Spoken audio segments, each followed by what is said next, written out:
এদিকে অ্যাড্রিয়ানা ও করিম দ্রুত ভ্যানে উঠে পালিয়ে যায়। অ্যাড্রিয়ানা জানায় যে সে মুকুট পেয়েছে আর তার মিশন সম্পূর্ণ হয়েছে। কিছু দূরই তখন এক ভয়ঙ্কর যুদ্ধ শুরু হয়ে গেছে। ব্ল্যাক অ্যাডাম দুটি হেলিকপ্টারকে একে অপরের সঙ্গে ধাক্কা দিয়ে বিশাল বিস্ফোরণ ঘটায়। অল্প সময়ের মধ্যেই সেনাবাহিনীর শত শত গাড়ি সেখানে এসে পৌঁছায়। কিন্তু ব্ল্যাক অ্যাডাম সেখানে দাঁড়িয়ে তার অতিমানবীয় শক্তি দিয়ে সমস্ত সৈন্যদের ধ্বংস করে দেয়। সবকিছু ধ্বংস করার পর ব্ল্যাক অ্যাডাম অ্যাড্রিয়ানার ভ্যানের সামনে এসে দাঁড়ায়। ঠিক তখনই এক সৈন্য তার উপর বিশাল এক বোমা নিক্ষেপ করে। কিন্তু সেই ভয়ঙ্কর বিস্ফোরণও ব্ল্যাক অ্যাডামের কিছুই করতে পারল না। শেষ পর্যন্ত ব্ল্যাক অ্যাডাম সেই সৈন্যকেও হত্যা করে এবং সামান্য আহত অবস্থায় সেখান থেকে চলে যায়।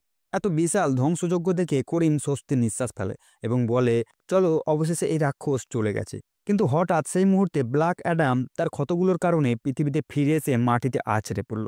এদিকে ইসমাইল তখনও পাহাড়ে ছিল এবং তখনই সে তার সন্ত্রাসী দলের এক সদস্যের ফোন পেল।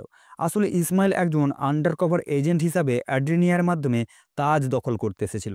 কিন্তু এবার তার মিশন ব্যর্থ হলো। এখন তাকে অ্যাড্রিয়ানার কাছে গিয়ে সেই তাজ ছিনিয়ে নিতে হবে।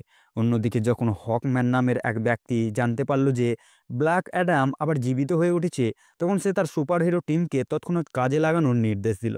এই টিমে সাইক্লোন নামের একটি মেয়ে ছিল, যার ক্ষমতা ছিল বাতাস নিয়ন্ত্রণ করার। দ্বিতীয়জন ছিল অ্যাডাম স্ম্যাশ, যার দেহের আকার পরিবর্তন করার শক্তি ছিল। এছাড়াও এই টিমের সবচেয়ে শক্তিশালী ব্যক্তি ছিল ডক্টর ফেট।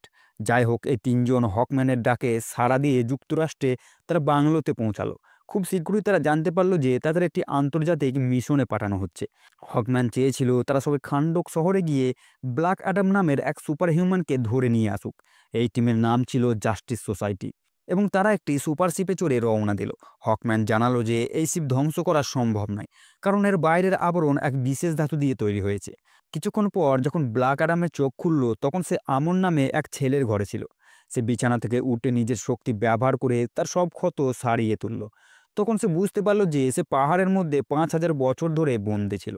এদিকে লিভিং রুমে অ্যাড্রিয়ানা সেই মূল্যবান তাজ নিয়ে গবেষণা করছিল। তখনই সে তাদের ভেতরের দিকে কিছু লেখা খুঁজে পেল, যেখানে লেখা ছিল জীবনী মৃত্যুর মাধ্যম।